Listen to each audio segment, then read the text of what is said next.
যুক্তরাষ্ট্র প্রবাসী বাংলাদেশিদের মূলধারার ব্যবসা বাণিজ্য রাজনীতির সঙ্গে সম্পৃক্ত হওয়ার আহ্বান জানিয়েছেন প্রধানমন্ত্রীর অর্থ ও পরিকল্পনা বিষয়ক উপদেষ্টা ডক্টর রাশেদ আল মাহমুদ তিতুমির।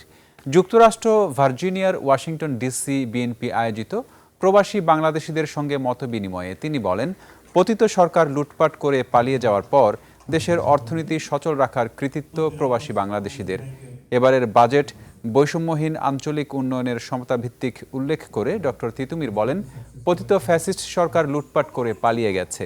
দেশের চরম সংকটময় সময়ে জনগণ তারেক রহমানের নেতৃত্বের উপর আস্থা রেখেছে।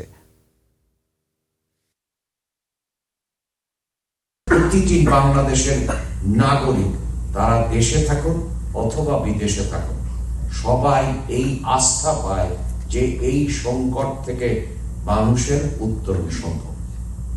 এবং সেই কারণেই এই রকম ভাবে বিপুল ভাবে জনগণ তাকে নির্বাচিত করেছেন এবং